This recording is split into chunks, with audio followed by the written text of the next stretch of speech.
The joke was meant to end his life.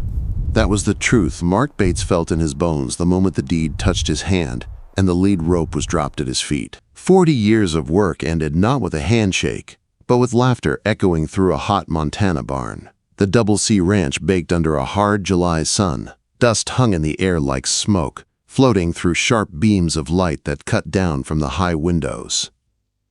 Horses shifted in their stalls, leather creaked, and flies buzzed without mercy. Mark had lived inside this barn longer than he had lived anywhere else. The smell of hay, sweat, and old wood was part of him now. It clung to his skin and filled his lungs. But today, that familiar smell carried something bitter. Today it smelled like betrayal. Mark stood near the tackroom door with his hat in both hands. His fingers shook, not from fear, but from the ache that never left them anymore.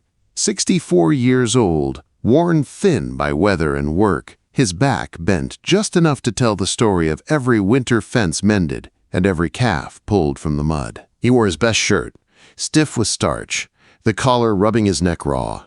He had dressed with care. He believed respect still mattered. Jensen Clark paced in front of the gathered ranch hands. Young, sharp, impatient. His boots were clean, his jeans expensive, his watch heavy and gold. He checked it often, like time itself annoyed him. "Let's get this over with," Jensen said, his voice flat. "The ranch is changing. We're cutting dead weight." A low murmur moved through the men. Mark lifted his chin. Arthur Clark, the old owner, would never have spoken like that. Arthur knew every man by name. Arthur was gone now, and his grandson stood in his place. "Mark Bates," Jensen said, pointing without looking. "You've been here long enough. You're slow, you're a liability, and you cost more than you're worth." Heat rose in Mark's chest, but he stayed still. Around him, men stared at the ground or clenched their jaws. They knew the truth. Mark was the first up every morning, and the last to sleep. He could hear sickness in a horse's step before anyone else noticed. "But we're not heartless," Jensen continued, a smile creeping in. "My grandfather wanted you taken care of. So instead of money, I'm giving you land." Mark's heart jumped. Land meant a future, a place to finish his days with some peace. "You know Cinder Creek?" Jensen asked. Silence fell hard. Everyone knew Cinder Creek. Rock, snakes, and dry ground 5 miles from nowhere. "There's an old shack out there," Jensen said, laughing now. "It's yours. And since a rancher needs a horse, you're getting one of ours, too." He snapped his fingers. 2 stable boys led a horse into the aisle. The animal was skin, and fear stretched tight over bone. His coat was caked in dirt and filth, ribs standing out sharp and cruel. His hooves were cracked, his eyes rolling white with panic. He reared, nearly pulling free. "That one's trash," Jensen said. "Mean, useless, and dangerous. Perfect match. You've got until sunset to clear out." Laughter broke out, loud, ugly. Mark looked at the horse, then back at Jensen. He felt something settle deep in his chest. Not anger, resolve. He stepped forward, took the rope from the shaking boy, and spoke low and calm. "Easy, son. I won't hurt you." The horse stilled just enough to listen. Mark did not argue. He did not beg. He turned his back on the barn, on 40 years of dust and memory, and walked out with the horse beside him. The road to Cinder Creek was long and cruel. Sun burned down, baking the rocks and pulling breath from his lungs. His knees cracked with every step. The horse danced and pulled, afraid of every sound. Mark held steady, never yanking the rope. By the time they reached the land, the sky was bleeding orange. The shack leaned like it wanted to fall over, boards gray and split, windows broken. The smell inside was rot and animals. Mark shut the door and did not go in. Behind it stood a small old barn, crooked but strong. "That'll do," Mark whispered. He cleared a stall by hand, laid grass for bedding, and led the horse inside.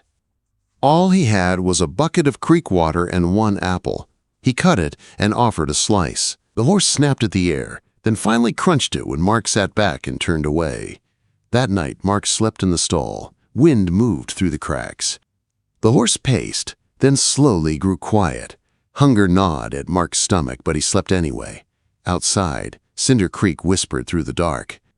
Neither of them knew it yet, but this broken land and this unwanted horse were not a joke. They were the beginning of everything.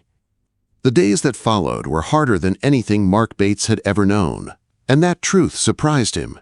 He had faced blizzards, broken bones, and long nights alone on the range. But Cinder Creek tested him in a quieter way, the kind that wore a man down piece by piece. Each morning, Mark woke before the sun, stiff and aching, his joints screaming as he rolled off the barn floor. He stretched slowly, breathing through the pain until his body remembered how to stand. The horse watched him from the stall, dark eyes still wary, but no longer wild. That small change mattered more than food. Mark worked on the shack first. He patched the roof with scraps of tin he found buried in weeds. He boarded up broken windows with old planks and packed cracks with mud and straw. Rats scattered when he moved inside, but he ignored them. A roof was a roof, and walls were walls. He had lived with worse, but his real work was with the horse. Mark learned fast that the horse was not mean. He was terrified. Any sudden movement sent him flinching. A raised hand made him shake. A broom caused him to sweat and tremble like he was about to be beaten. Mark spoke softly, always. He moved slow. He never cornered the horse and never struck him, not once. "Someone broke your trust," Mark said one morning, leaning on the fence. "But they didn't kill it." Weeks passed. Mark sold what little he owned to buy feed.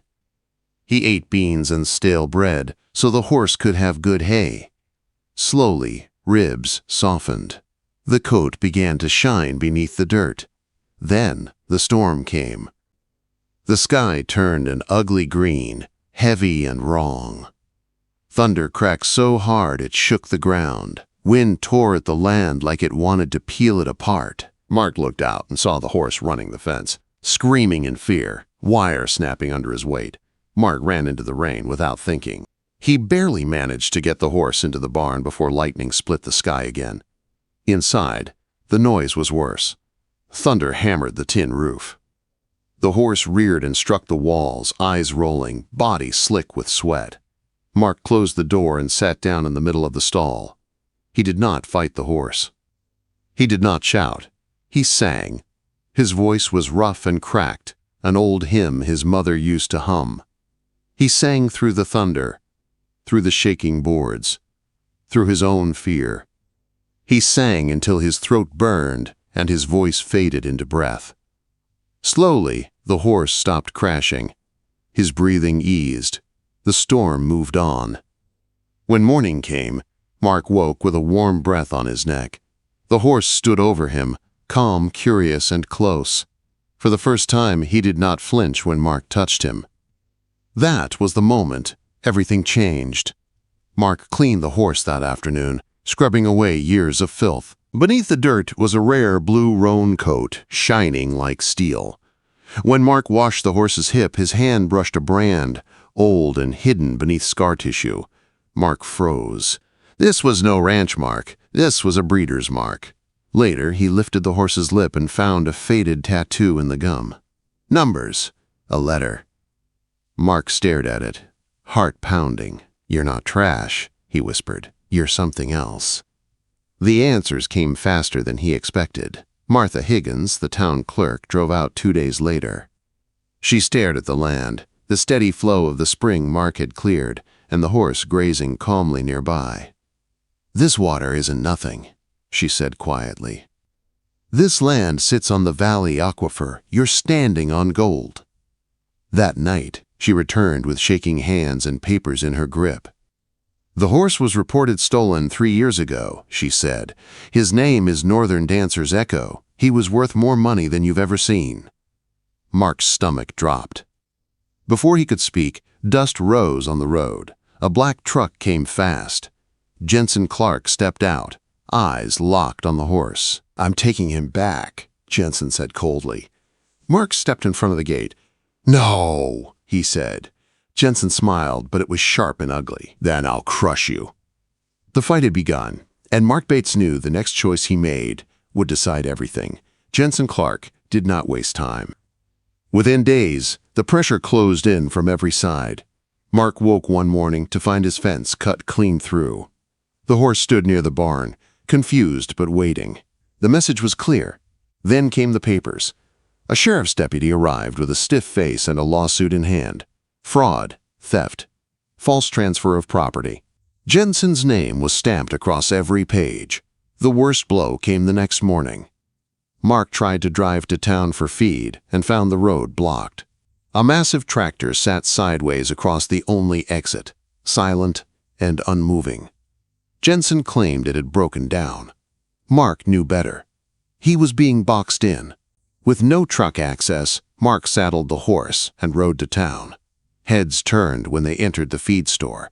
Conversations stopped. The blue roan horse moved smooth and calm, strong and sure, nothing like the trash animal Jensen had mocked. People stared. Some whispered. Jensen stood near the counter, laughing with men who wore clean boots and easy smiles. "You blocked my road," Mark said, his voice carrying through the store. Jensen smirked. "Private property dispute."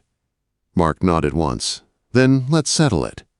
Jensen laughed. "You don't have anything I want." "Race me," Mark said. Silence fell. "The founder's race," Mark continued.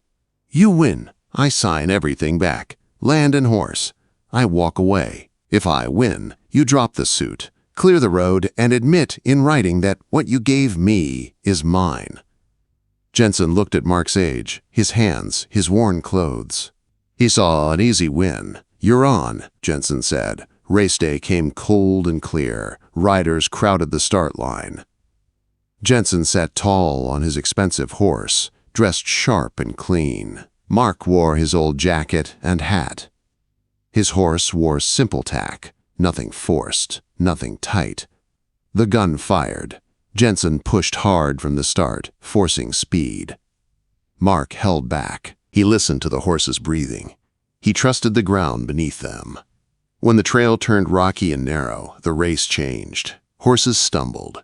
Riders cursed. Mark's horse moved like he belonged there, steady and smart. They passed rider after rider. Then they reached Deadman's Drop. Jensen was stopped at the edge. His horse refused. Jensen struck him again and again, panic rising. "Stop," Mark shouted. "He won't jump." Jensen drove his spurs in. The horse reared, slipped, and Jensen went over the edge. Mark dismounted without thinking. He threw his rope down. Jensen grabbed it, screaming in pain. One leg bent wrong against the rock. "I can't pull you," Mark yelled. "The horse has to." Mark stood beside the horse and met his eyes. "Back," he said. The horse leaned into the rope. Step by step, he pulled Jensen up from the cliff, muscles burning, hooves locked into the dirt. He did not panic. He trusted. They finished the race at a walk. Jensen slumped unconscious across the saddle. The crowd did not cheer for speed. They cheered for what they saw. 2 days later, the truth came out in a quiet hospital room. Arthur Clark's will had been sealed. It named the water rights beneath Cinder Creek. They belonged to the land and the man who proved stewardship. Mark had done both. Jensen stared at the ceiling, broken and pale. "You have the power to ruin me," Jensen whispered. Mark shook his head. "I won't ruin the animals for your mistakes. But you will step down, and you will pay fair value." Jensen nodded. He had no fight left. A month later, a silver trailer arrived from Kentucky. The owners of the horse stepped out, eyes wet with hope. When they saw him, the woman cried. The horse snickered softly, remembering. "We thought he was dead," the man said. "We want to take him home." Mark nodded, heart heavy. "He's yours." The woman watched the horse lean into Mark's shoulder. She saw the bond. "He's already home," she said. They signed the papers. The horse stayed. Years passed. The shack became a lodge. The rocky land turned green from the spring. Horses no one wanted found safety there. Old, lame, forgotten, all given time. At sunset, Mark sat on the porch with a cup of coffee. The blue roan stood in the pasture, strong and proud. He lifted his head and called out. Mark smiled. They had been called trash, but they were the treasure all along.